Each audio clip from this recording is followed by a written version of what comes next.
Tahukah kamu, mungkin kamu yang lahir di tahun 90-an masih sempat melihat kunang-kunang menari di malam hari. Tapi, apakah generasi 2000-an atau Gen Z pernah melihat makhluk bercahaya ini secara langsung? Kunang-kunang atau Lampiridae lebih sering ditemukan di daerah lembab dan gelap seperti desa atau pinggiran hutan.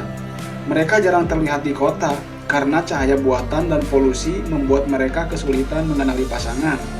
Kondisi ini disebut light pollution, yaitu polusi cahaya yang mengganggu pola hidup makhluk malam. Tanpa kegelapan alami, mereka kehilangan isyarat cahaya komunikasi yang berasal dari proses bioluminesensi. Dan perlahan, cahaya mereka benar-benar memudar. Bukan karena mereka mati, tapi karena tempat untuk bersinar sudah tak ada lagi.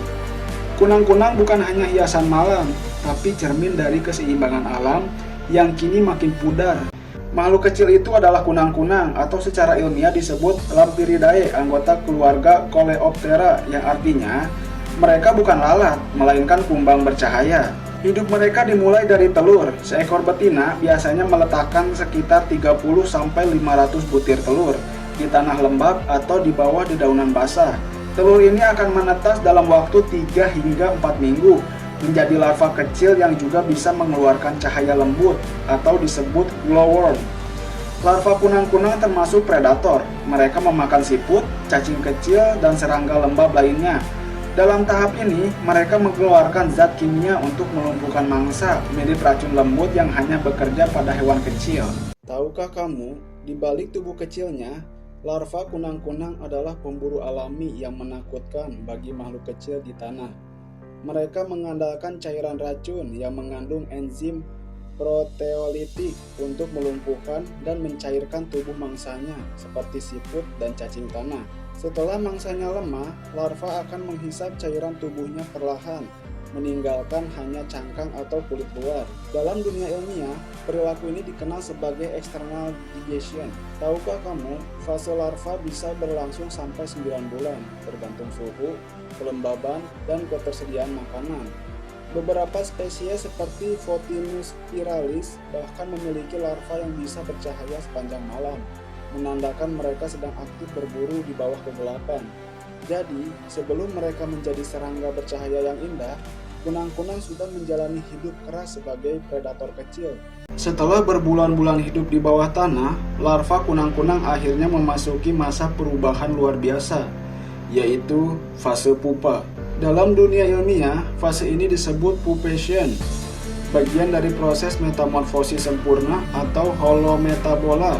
Selama masa ini, tubuh larva berhenti makan.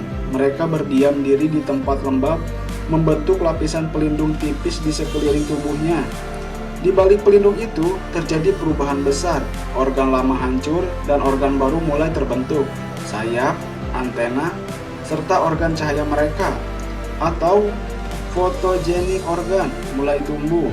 Fase pupa ini berlangsung sekitar 2 hingga 3 minggu. Dan pada akhir masa itu, lahirlah makhluk kecil dengan cahaya alami yang mempesona. Dari kegelapan tanah yang hening, kini mereka siap terbang menyalakan malam. Tahukah kamu, dulu di malam yang gelap tanpa lampu jalan, cahaya kecil kunang-kunang menari di antara rerumputan. Generasi 90-an mungkin masih sempat melihatnya. Tapi, apakah generasi 2000-an atau Gen Z juga pernah menyaksikan keindahan itu? Kini, kunang-kunang semakin langka. Bukan karena mereka berhenti bercahaya, tapi karena tempat mereka perlahan menghilang, tergantikan oleh cahaya buatan manusia. Hewan kecil dari famili Lampiridae ini hanya bisa hidup di lingkungan lembab dan bersih. Mereka tidak suka polusi, cahaya berlebihan, dan hilangnya tumbuhan di sekitar sungai. Maka, jika malam ini kamu melihat seberkas cahaya kecil berkedip, ingatlah, itu bukan sekedar serangga, itu adalah tanda bahwa alam masih bernafas. Apakah di tempatmu masih ada kunang-kunang? Tulis di kolom komentar biar kita tahu di mana cahaya kecil itu masih menari.